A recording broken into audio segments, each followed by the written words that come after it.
I'll do the worker co-op portion first, and then Loren will do the ESOP portion. Both of these forms are tools you can use to sell your business to your employees and convert it to a form of shared ownership. And they are related and similar, but they have some key differences. So we'll hit on those key differences. I'll give more of an overview of the process from a co-op perspective, and then Loren will come in and compare the ESOP process to what I've established as the co-op process. So selling your business to your employees has always been an option, but there was a movement in the 70s and 80s to make actual tax and legislative supports to help make that easier and to create some incentives for people to sell their businesses to their employees. It had happened before, and it's happened since without using those supports, but particularly Loren's organization, and a little bit mine, really catalyzed the sale of businesses to employees around that, or that legislation acted as a catalyst for the growth of this business form. So I'll give a general overview of the conversion process, and I want you to stop me if you have questions that I'm not addressing as we go. I like to use a lot of goofy clip art in my PowerPoint presentation, so it's going to look a little silly. So stage one, preparing to sell your business. This can take anywhere from 8 hours to 5 years and longer. And in fact, as we think about starting business owners, you can sort of think about preparing to sell your business even as you're forming it, if that's your notion. If you know, I don't want to be the boss of a business forever, or I want to move on to something else, or I'm starting with this with the intention of selling it. I actually think the conversion model could be a way that we think about the role of nonprofit developers who are creating co-ops. So right now we're thinking, oh, there's a single owner of a business who's going to try and sell to their employees. But what if we use that same mindset for nonprofit organizations that are starting cooperatives, and they say, we're going to be the owner of this business, we're starting it, but we're handing it off over time through this very staged process. So I've been playing with that idea a little bit, so I actually have broadened the scope of this from just like a single owner to kind of any entity that's starting a co-op.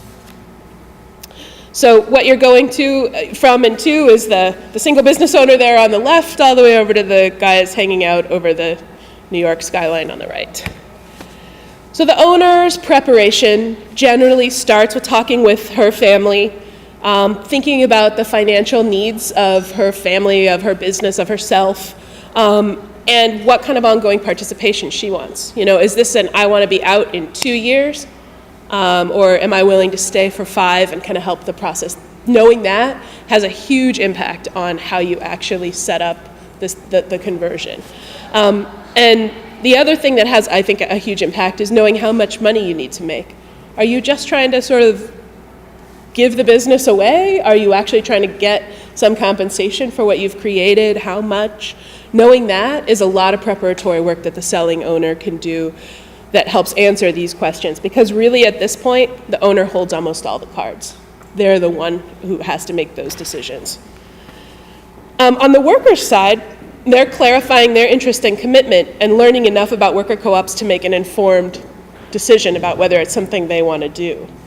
So there's a process of education and of sort of testing the waters, and it's a tricky negotiation. This is why it can take years, because, you know, how do you bring up that conversation, and how do you gauge the interest, and what do you do if there isn't interest, and you don't want to promise something that you're not even sure about. So there's a way that you need to be very delicate with it.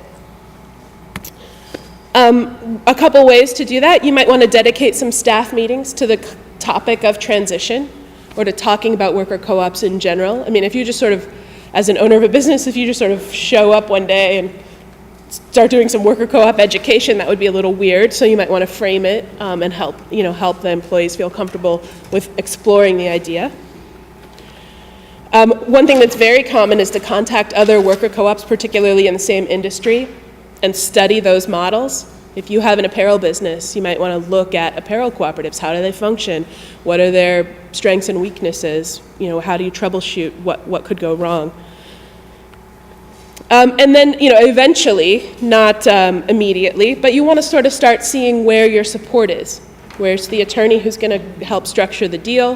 Where's the accountant who's going to understand the financing of it? I haven't put lenders in here, but that's actually another one, sort of exploring whether there can be financing for this sale, or whether, it's going to be financed by one or the other side. And then trainers. Can anybody sort of hazard a guess at what you need trainers for in a cooperative conversion? I mean, your people already know how to do their jobs, right? Is it trainers to teach the staff or teach the workers about the process for decision-making and democratic? Precisely. Building democratic capacity. Right. So right now you own your business. You are the manager, the board of directors, you make the decisions. You do the operations all the way up to making strategic decisions. As soon as you move from a single person to shared ownership, you're introducing all kinds of things that people have never experienced before. What's a board of directors? What do they do? How do we run a meeting? How are decisions made? So people will need some training to be effective participants in their workplace. I have one question. So, yeah. Personally, I actually am not a business owner. I'm president of our board of directors of a worker-run LLC, no owner food market. And we're trying to transition in from that model, which we basically run really similar to a worker cooperative, but we would like to officially be known as such. And so what difference, is there a huge difference in converting from LLC to worker cooperative than just business owner to worker cooperative? Yeah, I think there is a huge difference because you're already running a democratic workplace. Right. Some of the legal needs are going to be the same, like you're going to have to figure out how to create this corporate entity and then transfer the assets or shut it down and start a new one.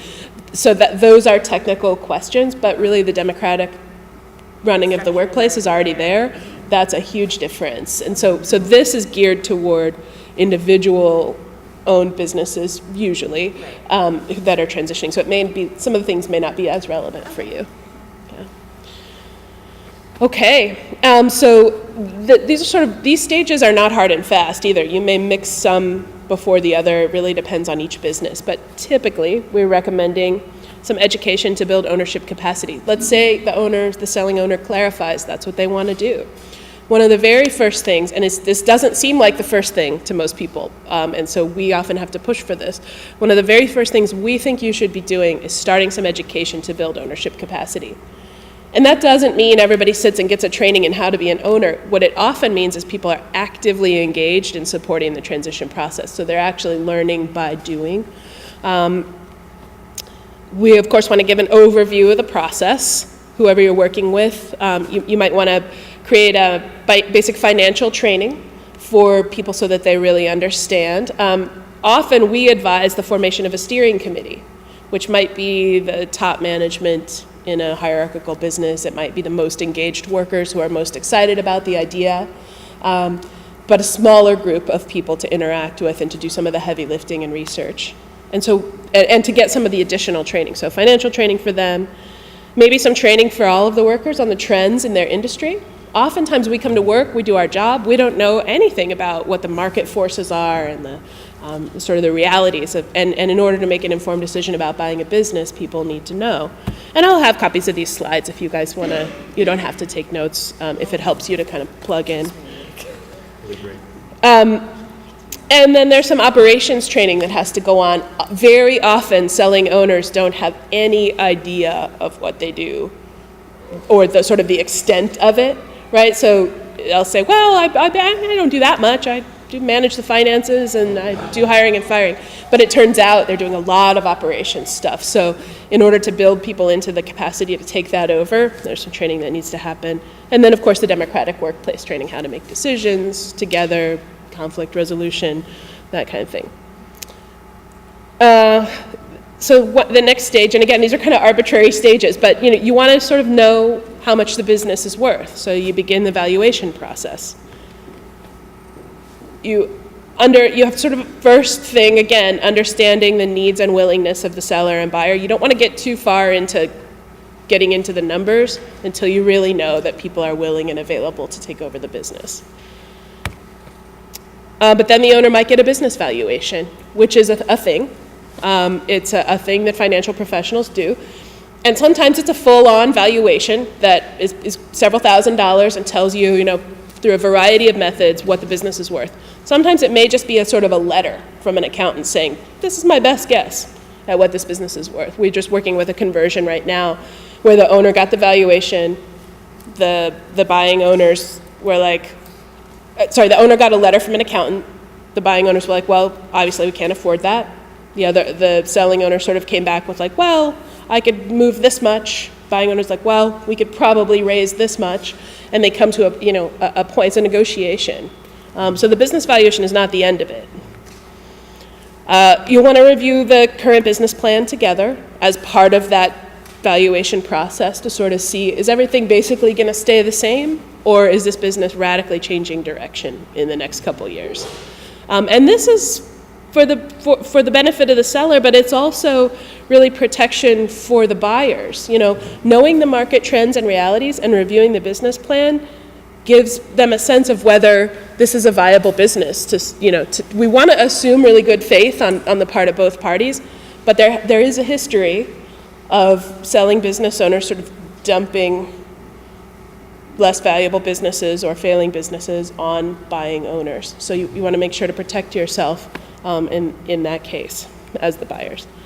Then you want to look at the financial feasibility of the transaction. Okay, this business, we know it's worth $200,000. How are we going to finance that? Look at the deal structures. Are you going to sell stock to the worker owners and they're going to buy into it?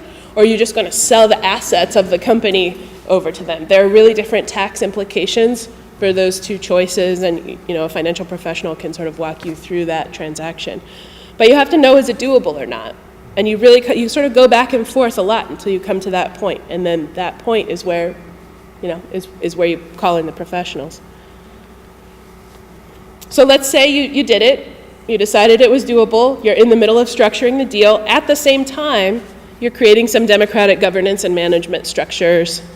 You're forming the steering committee, setting its scope, figuring out what it's empowered to do and what it's not.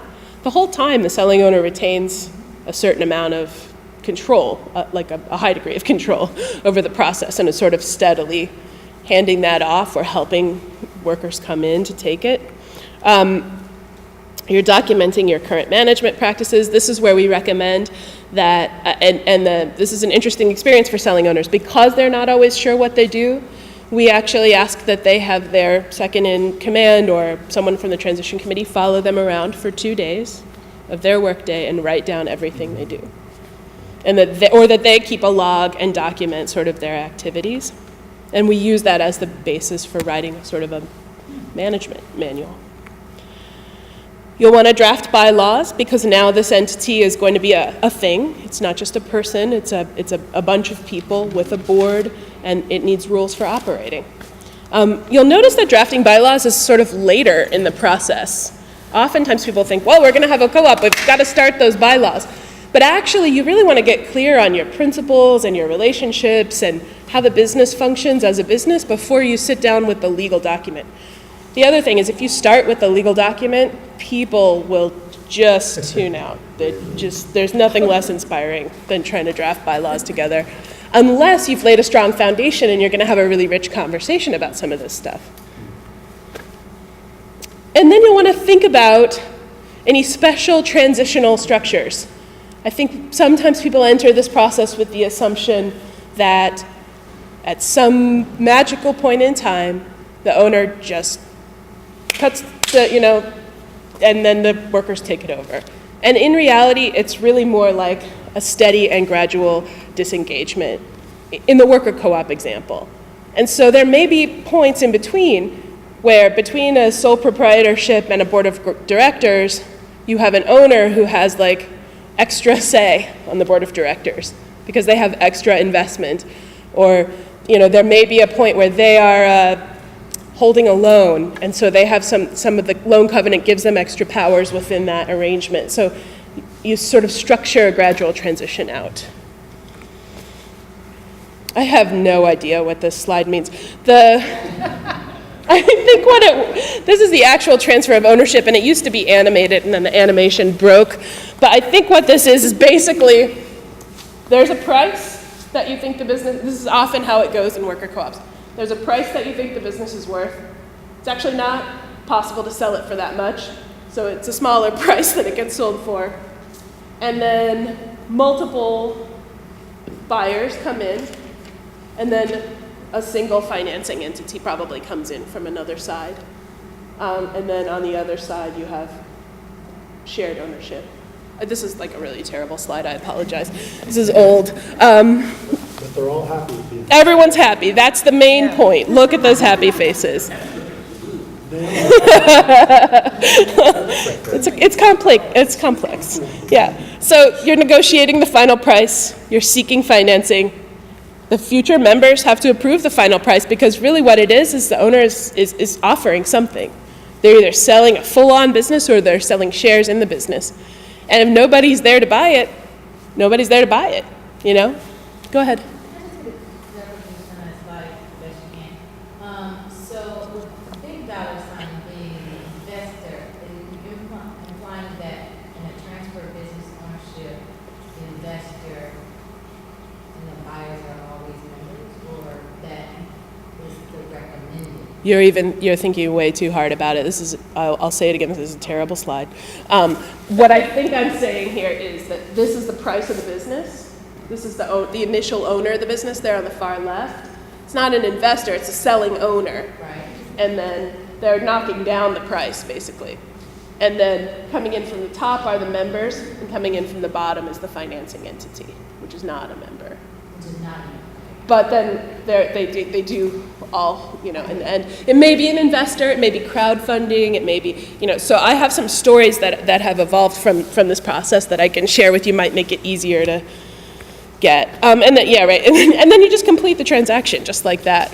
I think, so the owner sets a price, really when you have a lot of back and forth, you're building capacity, you're understanding the market, and then there's sort of a do or die point where the owner says, I want to sell the business for this much, and this is how we're going to do it. And the buying owners either say yes or no.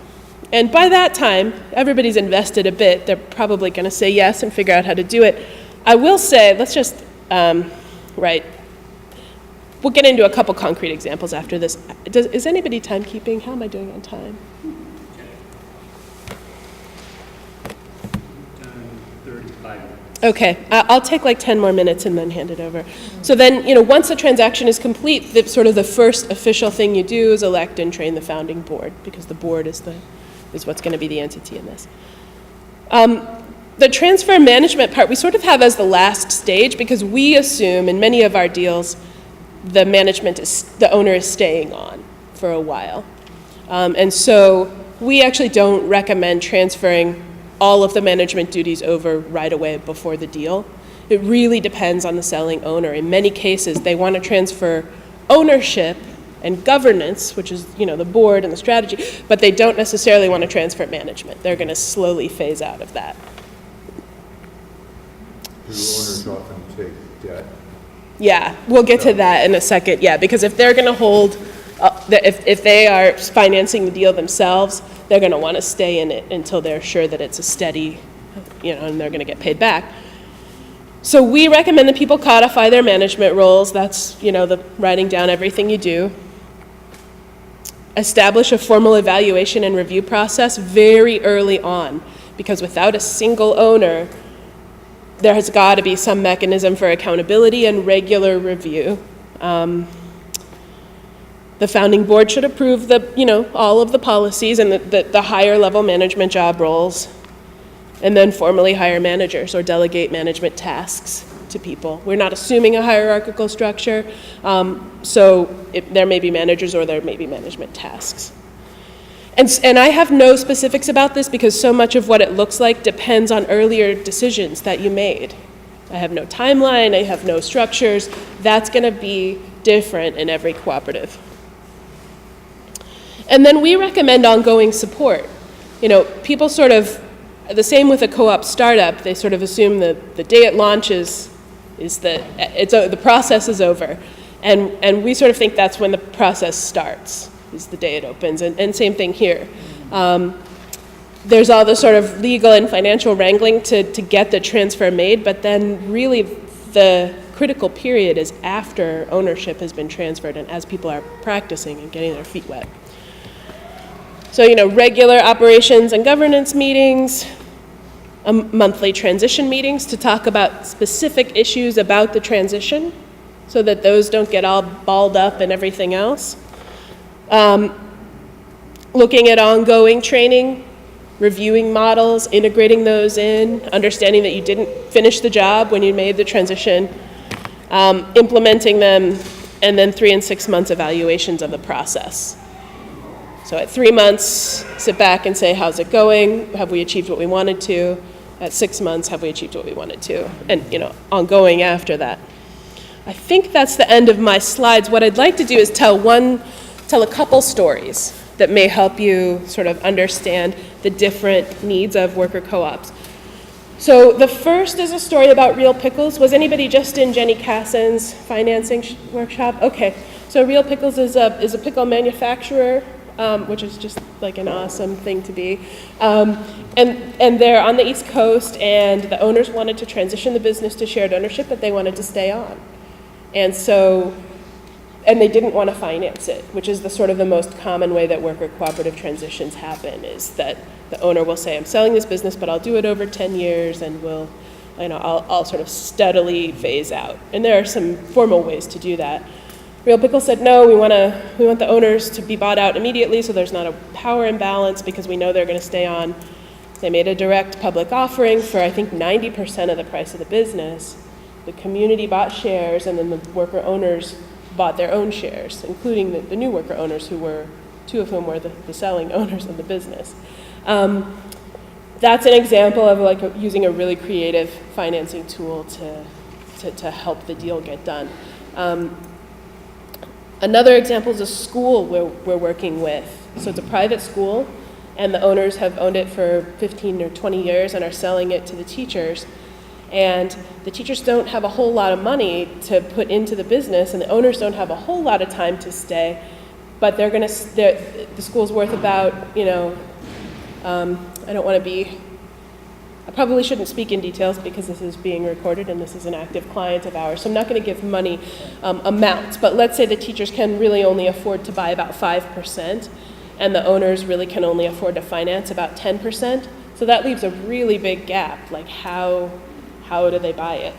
And how they're buying it is through approaching friendly loan funds, other lenders who are going to come in together on the deal, and basically, and then try to raise a little bit more money from the community or from other sources that will sort of act as an anchor for that deal. But basically, it's really hard for a lender to come in and say, it's a school, it doesn't have many assets, because it doesn't own the land, so it rents the buildings. It provides a service, and it's a steady part of the community, but there's nothing we can take back if this thing fails, right? And so there's very little collateral, and it's not an obvious, growing revenue model. It's a steady business. So in that case, we look to community lenders who have an interest in keeping those jobs in the community and helping the school stay open and helping the teachers stay employed. And they're pulling together a bunch of finance to create sort of a package of financing for the deal. It's really rare that the workers have on hand the amount of money that is needed to buy it out. So it leaves this big gap between what the business is worth and what people can afford to invest in it. And that's where we have to get creative with outside investment and community lending and financing. I'll stop there, turn it over to Loren, and then we can talk about questions and commonalities. Good. Let me start off just riffing off of that. We've got a couple members that are employee-owned schools. One's a K-8 school in Louisiana, and the other is Central Pennsylvania University. It's owned by its faculty and staff. And actually, it'd be useful for them to be in touch. Yeah. Let me know. So I'm Loren Rogers. I'm at the National Center for Employee Ownership. Forgive me, I'm really passionate about all this stuff, and I'm just freshly back from our annual conference, which ended yesterday, and that always pumps me up for about a month. So I've got too much to say. Point me in any direction you want, and I'm happy to chase that down. So please, wave your hand if I'm going too much into depth on something, or if you'd like to ask something. I have all sorts of random knowledge, so I just might know the answer to something. So the National Center for Employee Ownership, we're a nonprofit organization. We've got about 3,000 members. Most of our members are companies with employee stock ownership plans. We have some members that are worker co-ops, some members that are sort of the Silicon Valley sort of broad-based stock options for everybody type model. Now, I just want to start off by saying there's a lot of, I know there are a lot of people who work in co-ops who aren't comfortable with ESOPs. And I know there are people who can make a really compelling case that the world might be better off if there weren't ESOPs, because then we would all focus on, you know, the purer form of co-ops. And please, I'd love to have that discussion as well. There's a lot of validity to that argument, and I think there's some good points on the other side as well. So we can talk about that as well. Yeah, please. There you go. Allow me to jump forward. But actually, no, let me first jump backwards before I jump forward. So this is what I want to talk about, these 5 things. We'll talk about how relevant that ESOP experience is, what the elements are of a successful business transition, and that covers so much of what you just said, Melissa. Financing a transition, the seller's perspective, and I'll do one case study. I'll throw a couple other case studies just randomly throughout. So an ESOP is an employee stock ownership plan. It's the most common form of employee ownership in the United States. There are somewhere around 11,000 companies that have an employee stock ownership plan. And I'll tell you some of the things about them, and again, I'm happy to go in more depth on any of them. An ESOP is a company-funded retirement benefit. It's a lot like a 401k. It's governed by a lot of the same laws as a 401k. It needs to own company shares. That needs to be its primary investment, so that's a difference from a 401k. Employees don't pay for the shares in the ESOP. It's a benefit. The company makes a contribution, so each year you've got an ESOP account. It gets bigger because the company's putting value into it, unlike a co-op where people buy their shares. The ESOP is governed by a trust. So the trust is a legal entity. It's separate from the company. It's got its own governance. And the trust is legally responsible to manage the value that's in that trust, i.e. company shares, solely in the financial interest of the participants, the employee owners. The ESOP transitions are often financed by loans. I'll talk about some of the different ways you can do financing, but roughly 85% of ESOP companies are set up with a loan. The transaction fees are big. The transaction fees are usually $50,000. They can be $200,000. Every now and then somebody sends us a proposal they get from a service provider that says they'll handle their ESOP for a mere $600,000, and that's a little crazy, but they are expensive. Yeah. Because they are heavily regulated. They're covered by ERISA, which is the Employee Retirement Income Security Act, and there are hundreds and hundreds and hundreds of pages about how to do it. So you'll spend roughly $20,000 doing a valuation of the business. There are some requirements on how you do the business, so it's more expensive than the model that Melissa was talking about. You'll need to hire a lawyer to draft the documents. You'll need to, often you need to hire an outside trustee to during the transaction, so nobody with a conflict of interest is negotiating on behalf of the ESOP. Sometimes you'll pay a financing fee if somebody helped you find the outside financing. Then there's an administration fee. You'll also need to hire a company to keep all the records, all the bookkeeping, send all the documents out. One thing about the trust is it can own any percent of the shares. The most common percent that an ESOP trust owns of a company now is 100%, but it can be 0.1%. There are lots of companies that have 0.1% of a percent of their shares owned by the ESOP. There are huge tax incentives for ESOPs. There are benefits to the person who sells shares to an ESOP. There are benefits to the company itself. There are benefits to the employees who get those shares. And there's a lot of regulation, I mentioned that, lots of regulation, but actually fairly minimal requirements in the sense that the government says you need to fall within these boundaries, and how you draw those boundaries is a pretty complicated thing, but there's a lot of space within them. So there's lots of room to make them really democratic, so you can have an ESOP that functions a whole lot like a co-op. As we've talked about, you could have an ESOP that essentially is a co-op. I think we'd say is a co-op, right? Mm-hmm. And then you can have an ESOP company which is functionally no different than any other company. It just happens, as far as employees are concerned, they've got a 401k plan that has company stock.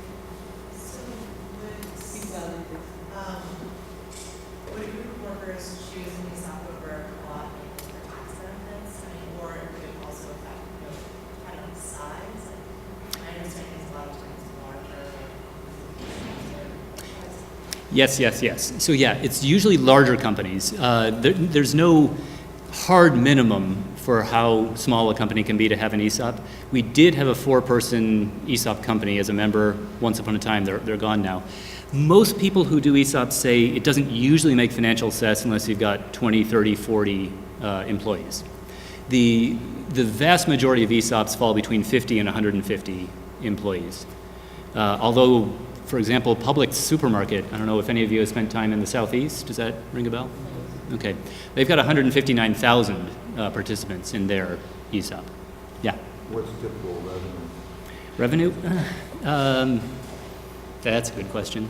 I don't know. Yeah. How much of Publix is owned by the ESOP employees? That's a complicated one. It changes a little bit as things float in and out. It's about 40% in the ESOP. Then they've got these other plans. They've got a stock purchase plan and some management incentive plans that also provide stock. So overall, it's about 96% held by employees, but not all through the ESOP. And I didn't answer all of your question, Allison. So too small. The tax benefits are a big driver for ESOPs. Some of the tax benefits also apply to co-ops, but there are others that don't. And then your last question was, and the last thing I wanted to react to was, why would a worker choose? Workers don't choose an ESOP. They need to choose a co-op, but you can have the seller of a business decide to make the company an ESOP, and the workers don't even know about it until it's a done deal. You can involve the workers, you don't have to. They could. The other, I think, key difference when you think about it's not just size. It's like so there's a huge tax benefit and there's a huge cost, and so I think a lot of selling owners looking at the cost benefits say, well, I can't pay $50,000 in transaction fees for only saving a smaller, I don't know, whatever, a capital gains tax, so or whatever it is that the benefit is. So when people come to us, it's usually because they have assessed that it's too expensive for them, or they're not big enough for it to be a benefit if they were exploring an ESOP at all. Yeah, Thomas. Is there any variation in ESOPs at the state level? Well, that's a good question. There are a few regions that are certainly over ESOPed. I'd say the upper Midwest, the Northwest, and probably New England. Although there are certainly exceptions. There are some bitty little towns in Pennsylvania where there are almost more ESOPs than people. The Southeast seems to have been a weaker part of the country in terms of the number of ESOPs, but that's all minor. Basically, the number of ESOPs pretty well track the dispersion of businesses. And in terms of regulations? No, it's federal, yeah. There are a few states that have been making steps to encourage ESOPs. By Iowa just passed legislation to mirror and actually enhance some of the federal benefits for Iowa state corporate taxes. But the vast majority of cases, it's a federal benefit. Yeah. So I didn't know, did you say that the tax incentives are basically the same for ESOP and co-ops? There are. There's one huge area of overlap. So if you own a business and you sell it to an ESOP or a co-op, then the capital gains that you get on that sale, you can defer, and that's true for co-ops and ESOPs. That's the granddaddy of the tax benefits. There's another tax benefit now that only applies to some ESOPs that are in S corporations. And that says if you are an ESOP, if you have a company where an ESOP owns 100% of the shares, then the corporation doesn't pay any federal corporate income tax. If the ESOP owns 75% of the shares, then the corporation only pays 25% of the federal corporate income tax that would normally be due. Is that the same with co-op? No, that's just ESOPs. There are some other tax benefits that apply just to ESOPs as well. What contributions to repay a loan, for example. Those don't apply to co-ops. Right? No. Yeah. Yeah. You were saying it was 100% on our ESOP is federal. What does that look like? What's the advantage to being 100%? And the reason I'm asking is I hear these companies saying they're employee owned, but they're not worker owned. And so would that be an example? I don't know. I'm not sure what they mean when they say they're employee owned but not worker owned. There was actually an And that was being touted as that they were worker-owned. And that they were kicking butt on Walmart.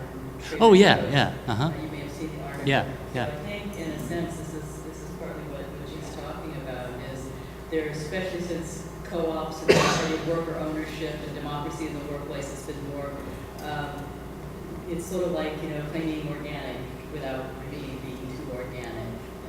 I think is maybe where this question is headed. You can speak more on that. Sure, yeah. So I think that partly depends on whether by worker ownership you mean, here's a line, if you're on this side of it, you're worker owned, if you're on this side of it, you're not. And that, that line is a definition of what worker ownership means. And you can say, depending on where you draw that line, either every ESOP is on the in side of that line, or only a very small handful of ESOPs are on the inside of that line. I'm sure you could draw it in a way that no ESOPs would be on the in side of that line. For example, if what defines worker ownership to you is democratic governance, one person, one vote, as the ultimate governing authority in a business, then no ESOP is worker owned by that definition. The trustee owns the shares in an ESOP. The employees are the beneficiaries of that trust, not direct owners. And the trustee has a legal obligation under ERISA to take whatever he or she needs to do to maximize the value of those shares. So that could be an anti-democratic decision. So, yeah. So in that way, you run into the same problem you have with other capitalist corporations, where there's an incentive to perhaps cut corners or reduce overhead No. by lowering wages or cheesing on ingredients or... Thank you for asking that. No, you don't actually. Fortunately, the trustee is only involved in governance, control of the plan assets. The business judgment rule says that the board of directors runs the company as they see fit. The trustee does not need to second guess management decisions like wages, like ingredients, all these things about how the business runs. So the trustee would never get involved in a decision like that. But The it's trustee made up of employees. not necessarily. So. These are questions that we wrestle with like fairly regularly, the difference between an ESOP and a co-op and where the overlap is. So you're asking questions that there are no hard and fast answers to. We're not trying to be evasive. It's just how do you decide what employee owned means, and where the you could argue co-ops are based on the sort of central principle of member benefit, right? We exist to benefit our members. And in some ways, the ESOP trustee maximization role is to benefit the members.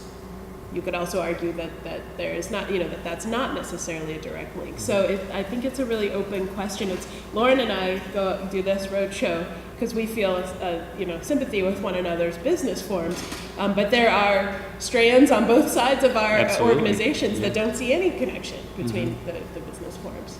So I think it's whether it's the ownership or the governance or both that matter to you. Yeah.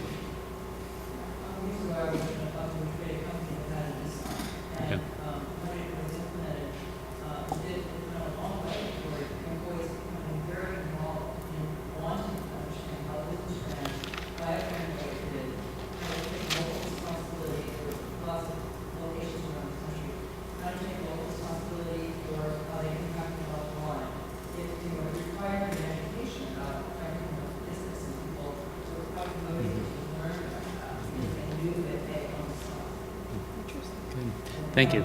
CEO changed and he was a Hoover trained MBA. Yeah. And he eliminated ESOP because he wanted to make the company big stuff. Maybe that's something to talk about, is how they can be eliminated. Sure. Yeah. So, thank you. It's not common to see an ESOP in a publicly traded company make a big difference in the culture. So that's good to hear. So we can talk about that, JJ. I think we might want to get through some of the more basic stuff. But if people are interested in talking about the terminations, I'm happy to do that. Let me mention one other thing, which I think is a useful way to think about this. Tell me if you agree with this, Melissa. I think one really interesting difference between co-ops and ESOPs is that ESOPs were designed by Congress. Co-ops had an existence prior to Congress thinking about this stuff, right? So there was a model of what a co-op means, that's been around for centuries. There's been a model of what ESOPs mean since Congress debated it and came up with a decision. Congress was trying to achieve a whole bunch of social goals.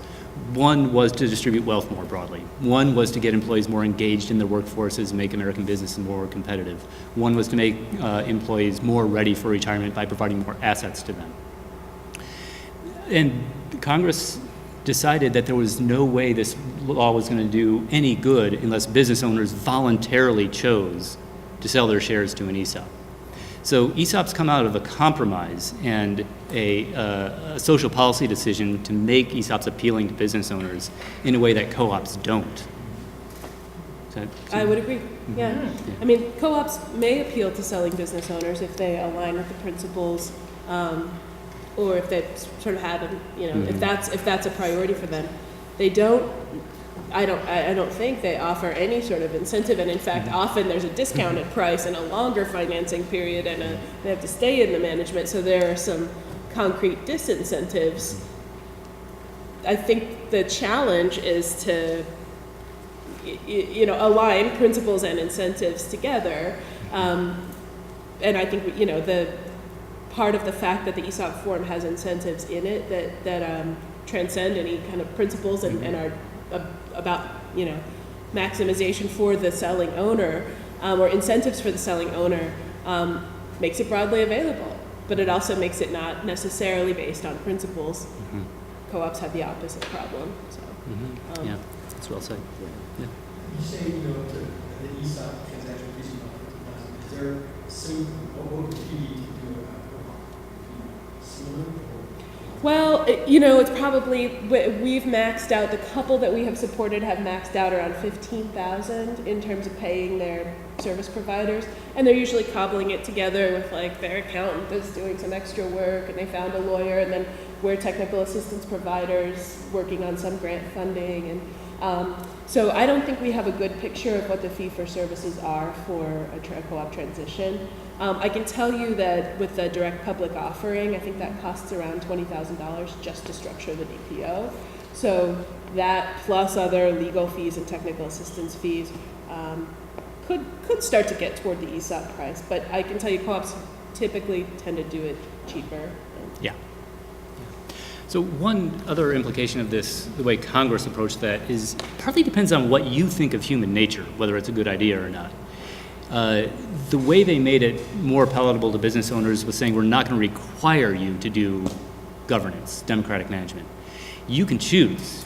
And so the result has been that ESOP companies are more likely to be participatively managed, but they're certainly not required to. A lot of when we did our conference last week, the sessions that had the most people were the ones about getting people involved in management, about doing the business literacy and all sorts of things like that.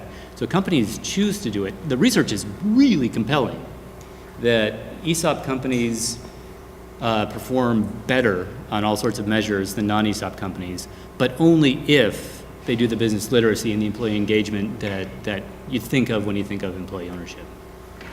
Yeah.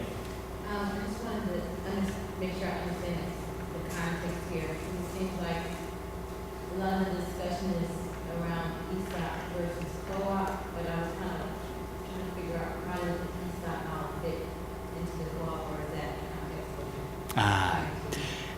Good question. So ESOPs there are 11,000 ESOPs. There are 350, 450 co-ops.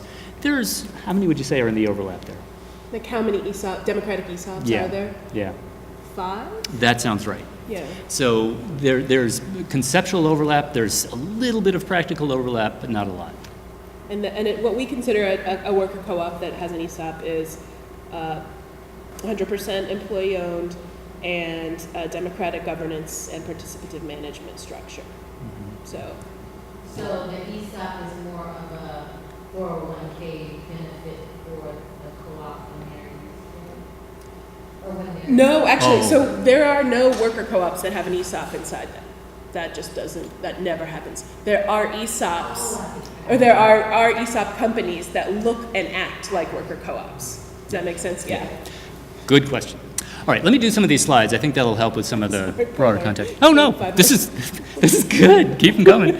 All right, so we've talked about some of these, but here are some reasons that ESOPs are relevant to the discussion about worker co-op transitions. One is that I mentioned that capital gains deferral, that applies to both ESOPs and co-ops. Some ESOPs involve an altruistic motivation by the seller. That's often the case with worker co-ops. Some ESOPs are co-op-like, that gets to that distinction there. One reason that ESOPs are relevant is that there are lots of them.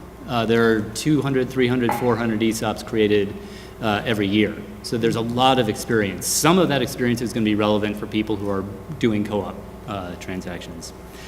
The demographics that support ESOP transactions have been ticking up in the last 6 months especially, because all the baby boomers are getting close to retirement. The number one reason that somebody creates an ESOP is that he or she is getting close to retirement, wants to sell to somebody. Some of those people are going to choose to sell to their employees through an ESOP. There's no reason that some of those people shouldn't be choosing to sell to their employees through a co-op.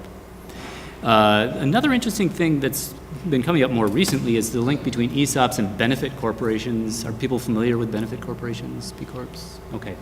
That's becoming a more and more popular topic at our conference among our members. 2 people on our board are from employee-owned businesses that are also benefit corporations. Here's just an example. We've got an interactive map. Feel free to drop by esopinfo.org if you'd like. We have this map that shows where ESOPs are, some infographics, a little video, stuff like that. So this is just a snapshot of ESOPs around the Bay Area. So why ESOPs are different? I wrote this up before, and then during our listening to Melissa's piece, I wrote a few more down. So ESOPs are different because of different tax treatment. We've talked about that. They're different because of different legislative goals behind them. We've talked about that. Another difference is that workers don't decide to create an ESOP. They do decide to create a co-op. Another difference is that you need an independent appraisal for an ESOP. You don't need to have one for a co-op.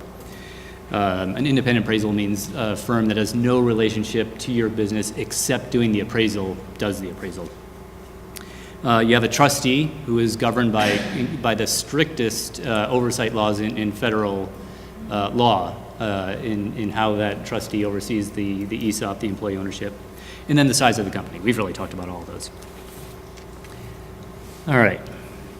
So elements of a successful transition plan. I'd like to break it into these 4. I'll talk a little bit more about 1 and 2 on the next slide. Let me just mention on 3, some of the things we've seen go wrong in transition plans is that after the transition, there's no sustainable business left. And that gets to actually perfectly mirrors what Melissa was saying. You need to do the training, you need to make sure the skills remain in the business after the person who sells the shares if he or she leaves. You need to make sure that we've seen this again and again. The seller leaves, the business collapses a couple of years later because nobody knew how to do everything that she did. The 4th one, transition management, focusing on getting through the transition itself. One is communication. It's a pretty scary thing to go from being an employee to being an employee owner. You feel like you've got at risk, you're not sure what's expected of you now. There's a lot of communication that you need to do along with that to make everybody not petrified. There's a lot of staff development. Melissa talked about that. One thing we've seen go wrong again and again and again is companies that don't get their middle management level on board. Often it's an executive team that says, this is what we're going to do, and everybody who's not a manager says, rah, and it's the people in the middle who sort of need to implement it, explain it, talk about it, but they had nothing to do with setting it up. They feel like the company's moving in a direction that replaces their jobs. They hate it. When we do surveys of employee owners, it's the middle management group that typically has the highest levels of cynicism about employee ownership. In general, or just about employee ownership? About employee ownership. Yeah, isn't that chilling? Yeah. Business literacy, Melissa talked about that. And then expectations management. This is something that is probably more relevant for an ESOP than for a co-op. Well, tell me if you agree with that. No, but go ahead and All right. I'll chip in. All right, good. So one thing that no matter how much an ESOP company is going to get employees involved, it could well be that employees are going to expect more than is actually going to happen. So even if a company eventually becomes fully democratic, it's going to take some time. So I think it's important to tell people what's realistic to expect in the short term, what's realistic to expect in the long term. I think you're better off damping people's expectations down a little bit and then beating them than the other way around. Yeah, and similar struggle in co-op transitions. It's not so much that people will expect to participate more and they won't have that ability. It's that they'll expect that their participation is somehow like magical and that it's a beautiful conflict-free workplace once it's owned by the worker owners. Mm-hmm. And that's just not true. We're humans, things go wrong, and especially if we don't have the kind of training that we need to engage. So, there's sort of this starry-eyed feeling, I think, sometimes that like, oh, we have a worker co-op now, everything's going to be great. And in fact, everything's going to be harder and a lot the same. Mondragon, the largest worker co-op in the world, has this thing that they say over and over again whenever you visit them: this is not heaven and we are not angels. And I think has to be our worker co-op mantra. Yeah. So let me actually turn this to you. The other pieces I was going to cover, and I'd like to know whether you think it's worthwhile me going through these slides or just making this more of a discussion. The other pieces I wanted to cover were what we've seen leads to creating willing sellers who might sell to an ESOP or a co-op. How you manage the money side of things, making sure the money doesn't destroy the transition, where funding comes from, and then a case study of a company that transitioned from non-worker owned to worker owned. Okay, so let me make sure I'm understanding the question right. What happens legally when a conventionally owned company becomes an ESOP or co-op owned company? Okay, so what happens legally is that, let me do it in a sort of a series of stages. I'll start with the simplest and then we'll build off of that. The simplest way to set up an ESOP is that every year the company gives a pile of money but to a separate entity, this ESOP trust. The ESOP trust owns shares on behalf of the workers. The company gives, let's say, $50,000. The trust uses that $50,000 to buy shares from the person who owns them now, the original owner. So over time, the trust gradually builds up more and more shares. In the first year it owns 2%, then 7%, then 12%. So over time, it could be 20 years, the trust might eventually own the whole business. Good? A second possibility is that the trust would borrow a pile of money. Let's say the trust borrows $1 million and buys all 100% of the shares from the original owner. Then the trust, every year the trust pays back some of that loan. Let's say the trust pays back 10% of the loan, then 10% of the shares go into individual employee accounts. This doesn't happen, but I think it's useful to think about it this way. The reason it doesn't happen is that nobody would lend to a trust. The trust has no assets, no source of income. So what really happens is very similar to that. A bank loans a pile of money to the company reloans the money to the ESOP. Same effect, except the company's on the hook now as well. So now the ESOP has a pile of money. The ESOP uses that pile of money to buy shares from the original owner. And so now we're where we want to be, right? The original owner has a pile of money, the ESOP has a pile of shares, and the ESOP also has a huge debt to the company. Every year the company makes a contribution to the ESOP. That's just like a contribution it would make to a 401k plan. And that money the ESOP uses to repay the loan. Same thing. If the ESOP repays 10% of the loan, 10% of the shares are allocated to the accounts of individual participants. Yeah, JJ. Do we use this as in a situation like that, where there's this internal loan, becomes a tax advantage for the company? It does, yeah. So there are two ways in which it is. The company contribution is tax deductible, just like a contribution to a 401k plan would be.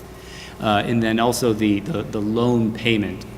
You can usually deduct interest payments, but with an ESOP you can also deduct principal payments. So what happens then if the company then decides to just cancel the whole ESOP thing? Well, the company is still on the hook for the loan. That's a legal obligation. It can renegotiate the loan as long as the lender agrees. There's no way the workers can lose what's in their accounts. So that's protected by ERISA. Yeah. So how does the allocation work? So if shares are in the trust, how do they get allocated among individual employees at the company? Companies are very free to come up with their own formula. The most common by far, it's about 85% of companies, allocate in proportion to compensation. So if I earn 10% more than you, I'll get 10% more shares. Over time, the people who have the largest shares are the people who have the largest compensation, and it will stay the longest. So going back to you, stage one is we just contribute shares. Stage two is we take a loan. A possible variation of that is there's probably not a bank that's going to lend a company enough money to buy 100% of its shares. That's a big loan.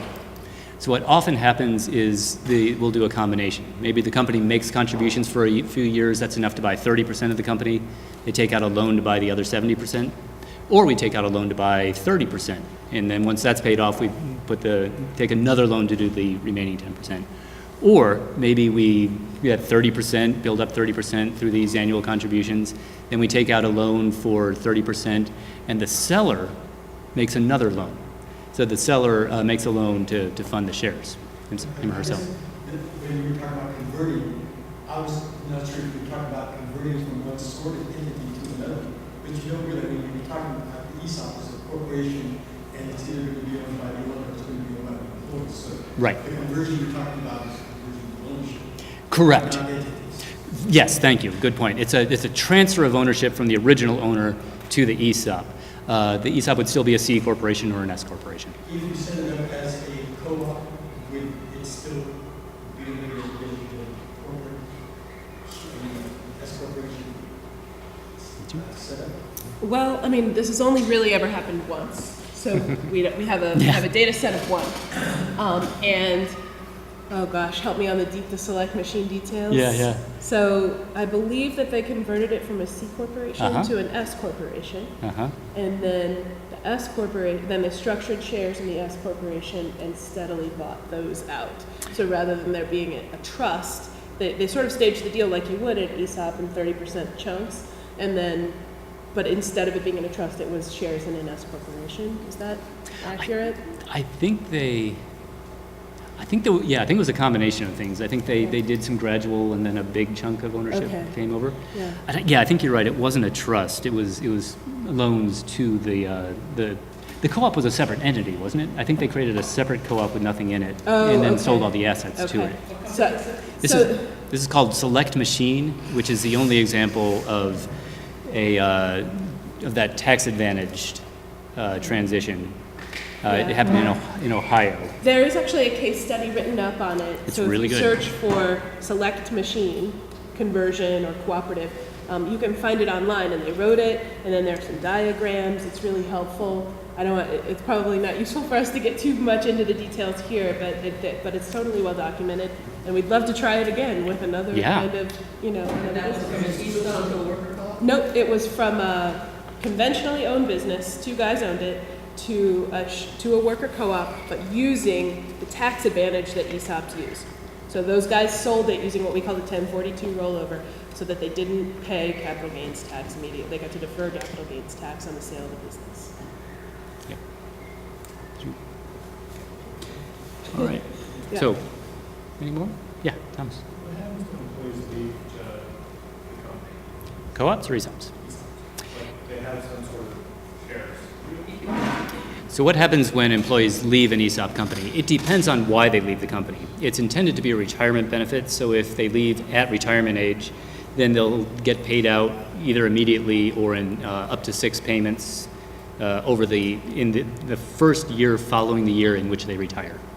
If they leave for another reason, say somebody quits at age 45, then there could be a much longer delay. They could wait up to 6 years before they start getting payment, and potentially even longer. I can tell you all the details if you'd like. But, yeah. All right. Let me run through a few more of these slides. Did you have a? No. Okay. All right. So we've talked about some of these. I think we've actually talked about almost all of these. I'll mention a company called Karis Reels. They make those big industrial reels that you get telephone wire wrapped around. They're in Vermont, and it was a family business. The son, Bill Karras, inherited from his dad, and Bill decided that he really wanted the company to be not just employee-owned, but democratically governed. So he gifted the first 50% of the shares to the ESOP, and then he sold the second 50% of the shares to the ESOP. He put together a steering committee which was elected, which included both management representatives and people who were elected by the broader workforce to run the company. And one thing he did, which I've never heard anybody else do, is he had a cross-sectional committee design the ESOP. Usually the seller decides to set the ESOP up any way he or she wants to. In this case, he figured he didn't care, really. He wasn't going to be a participant in the ESOP. So he had the workers do it. Let's see, willing seller. So sometimes the seller is motivated by belief, like Bill. Oftentimes, what we find is the people who sell their company to an ESOP, they are doing it for the right reasons. They want their workers who help them build the company to benefit. They want to make sure that nobody buys the company and moves the jobs out of the state. They believe that employee ownership is the right thing. For a lot of them, they're not willing to act on the belief unless they can get a deal that's in the same ballpark as they get from outside. So are they willing to take less? Yeah. Are they willing to take half? Maybe. But obviously the bigger the spread, the more people are going to drop out and decide not to do one. One of the advantages of an ESOP is the 1042 rollover, which makes up some of the difference. The ESOP is allowed to pay fair market value. An ESOP is not allowed to pay more than fair market value. That's to protect the financial interests of the workers. And that's why you need an independent valuation to determine what fair market value is. The intermediaries, I think when you as co-op people are thinking about what's getting in the way of there being more co-op transitions, I think it's these three groups are a lot of them. CPAs tell business owners not to do ESOPs, and they tell them not to do co-ops. Exit planners, the people who help business owners figure out how they're going to get out of their business. There's a whole industry of these folks. Wealth managers, the people who work with wealthy individuals to manage their assets. They're all telling the business owners, sell to private equity, find a buyer. They don't like employee ownership. There are some. We've been working, especially with the exit planning community and the CPAs, to try to bridge that gap a bit. I can tell you how cynical I am. Because you make more money by finding an outside buyer. Just a small percent. I thought maybe there was a reason other than that. No. It's not complicated. It's not. We're doing the complicated stuff. They're doing the easy profit maximization. The other profit motive these people have is not many CPAs know how to do worker co-ops. Not very many know how to do ESOPs. If I'm a CPA, I've got a client that's thinking about doing one, and I say, maybe you ought to become employee-owned, I'm basically saying hire someone else, because I can't do it. All right, I'm not going to spend much time on this. If you're interested in some of the nuts and bolts, there's some great nitty-gritty pencil sharpening financial analysis on all this stuff. It's in the Dropbox for this conference. Let's see, we've talked about transaction costs, determine the price of that's probably enough on that. We've talked, so I think it's worth talking a little bit about sources of financing. One possibility is there's no financing, you just make a contribution year after year. Another is specialty lenders. There are some lenders that do nothing but ESOP transactions. A bunch of banks are interested in funding ESOP transactions. And then seller financing.